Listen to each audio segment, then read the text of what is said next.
Halo teman-teman, halo teman-teman, halo teman-teman. Jumpa lagi bersama gue Resatnan.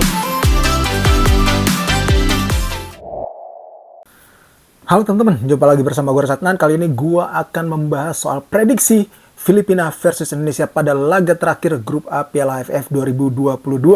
Seperti kita ketahui bahwa laga Filipina versus Indonesia akan digelar di Stadion Rizal Memorial, yang mana itu terdapat di Manila, Filipina pada Senin 2 Januari 2023. Ya, laga Timnas Indonesia versus Filipina sendiri bisa dibilang sangat menentukan ya bagi Indonesia untuk lolos ke babak semifinal. Sementara Filipina sudah tidak mempunyai kans ke babak semifinal. Indonesia memang untuk lolos hanya cukup meraih hasil imbang. Tapi tentunya mereka ataupun kuat asuhan Sinteyong tidak ingin hanya sekadar imbang. Mereka tetap harus meraih kemenangan jika ingin menjadi juara grup A. Filipina sendiri bermain di kandang sendiri tentunya tidak bisa dianggap remeh. Walaupun ada dua laga mereka menelan kekalahan, yaitu dari Thailand dan juga Kamboja. Tapi kekalahan yang mereka raih itu di luar kandang mereka atau dilakukan saat mereka bermain di kandang Kamboja dan juga Thailand. Sementara ketika bermain di kandang sendiri, ketika menjamu Brunei Darussalam, mereka mampu mendapatkan kemenangan telak. Ya, ini juga yang harus diwaspadai oleh para pemain timnas kita di laga nanti. Sementara itu, setidaknya menurut gua ada 3 pemain Filipina yang patut diwaspadai pada laga ini. Yang pertama yaitu Stephen Srock yang merupakan kapten tim.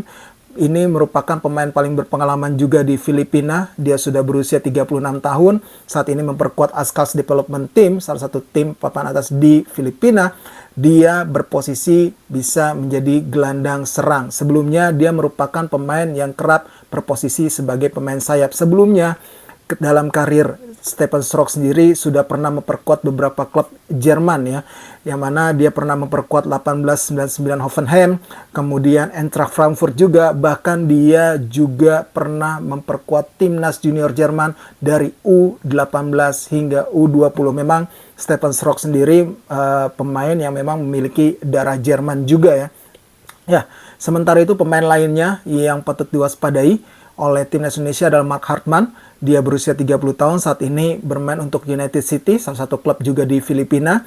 Dia biasa bermain sebagai gelandang serang ataupun sebagai seorang striker. Biasanya dia diduetkan dengan Kenshiro Daniels yang juga menjadi salah satu pemain yang patut diwaspadai oleh para pemain skuad Garuda. Yang mana Kenshiro Daniels ini menjadi andalan Filipina pada Piala AFF kali ini. Dia tercatat menjadi salah satu top scorer sementara Piala AFF tahun ini, yaitu dengan 3 gol. Pemain United City ini memang sangat berbahaya, punya postur yang cukup baik juga. Dia punya kelebihan ketajaman di depan gawang lawan, pergerakannya juga begitu baik. Dia punya keunggulan juga dalam hal duel-duel bola udara. Itu dia para pemain yang patut diwaspadai oleh para pemain timnas Indonesia. Setidaknya ada 3 pemain itu ya. Kemudian kalau bicara head to head, ya secara head to head sebenarnya kedua tim sudah bertemu sebanyak 24 kali. Indonesia masih lebih unggul yaitu dengan meraih kemenangan 19 kali. Sementara Filipina hanya 1 kali menang yaitu pada 2014. Waktu itu saya ingat banget ketika kita kalah di Vietnam dalam Piala AFF juga di fase grup. Dan hasil seri sebanyak 4 kali.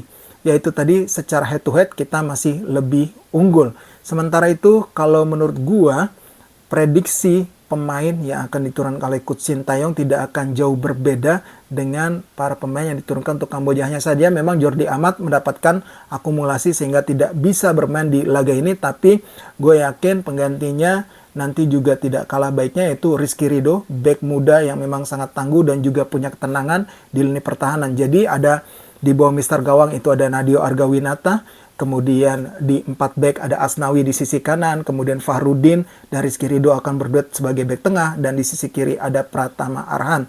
Sementara Mark Klok dan juga Ricky Kamboya akan berduet sebagai 2 gelandang bertahan kita, dan di tengah ataupun barisan gelandang serang ada Egy di sisi sayap, kemudian Marcelino Ferdinand dan juga Witan yang juga berada di sisi sayap yang akan menopang pergerakan Dendi Sulistiawan yang akan menjadi andalan di lini depan kita. Oke, secara prediksi menurut gua Indonesia bakal menang dengan skor 2-0. Kita harapkan para pemain kita bisa tampil lebih tajam lagi dibandingkan laga sebelumnya melawan Thailand. Dan gue yakin Indonesia bisa menang di laga kali ini. Oke, mungkin itu dulu pembahasan dari gue kali ini. Terima kasih buat kalian semua. Gue Arsatnan. Sampai jumpa lagi.